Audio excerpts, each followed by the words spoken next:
إنجازات بعمق المعنى ومثابرات بحجم التسمية لا زالت تحملها بلدية النجف الأشرف على أروقة ما تقدم من خدمات.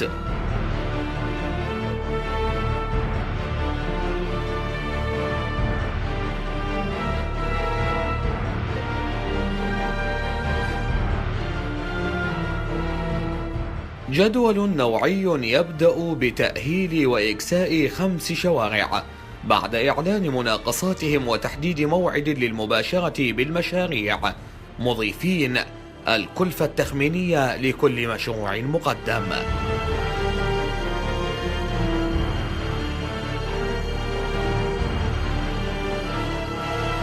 نفذت مديرية بلدية النجف الأشرف مشاريع ذات أهمية استراتيجية داخل المدينة ضمن موازنتها العام 2016 وبصلاحية السيد المحافظ.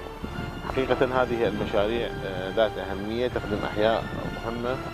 هذه المشاريع نفذت بطريقة المناقصة وبكلفة إجمالية تراوح 5 مليارات دينار عراقي.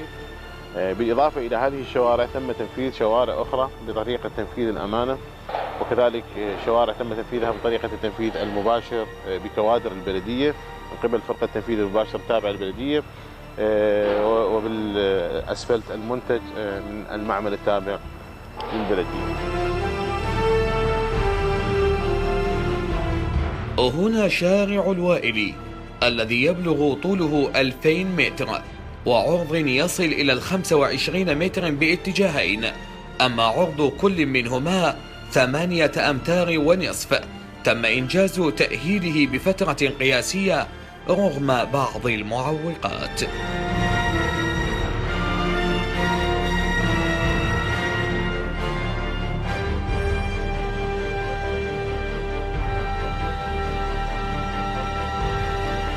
الشارع الفاصل بين حي النصر وحي الميلاد يبلغ طوله 1430 متر، أما عرضه ف30 متر باتجاهين.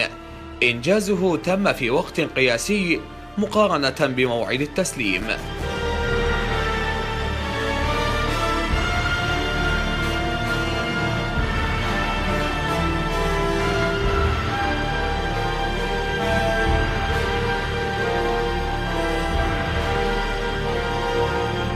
تم تأهيل الشارع الفاصل بين حي السلام وحي الغري والذي يبلغ طوله 1200 متر، وبالنسبة لعرضه ف30 متر.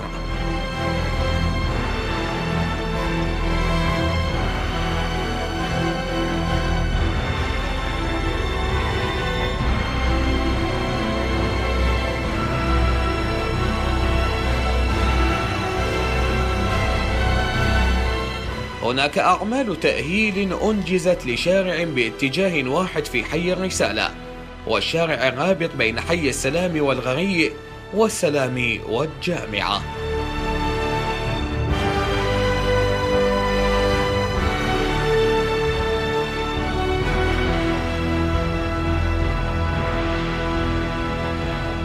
بالنسبة للشارع احنا قبل كنا نعاني معاناة كلش مو طبيعية.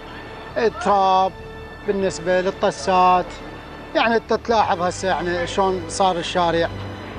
بالنسبة للشارع هسه احنا لا الحمد لله والشكر تبليط. هسه لا الحمد لله والشكر نطلع من حواشنا تبليط، نظافة، والمجاري رحمة من الله مفتوحة. كانت الجمعية مأساة، لا تقدر تشتغل، لا تقدر شيء، تراب بيوتنا محلاتنا كل شيء معاناة منها. هسه التبليط صار زين كل زين وجيد جدا، ورحم الله والدي على كل من سعى تبليط الشارع هذا.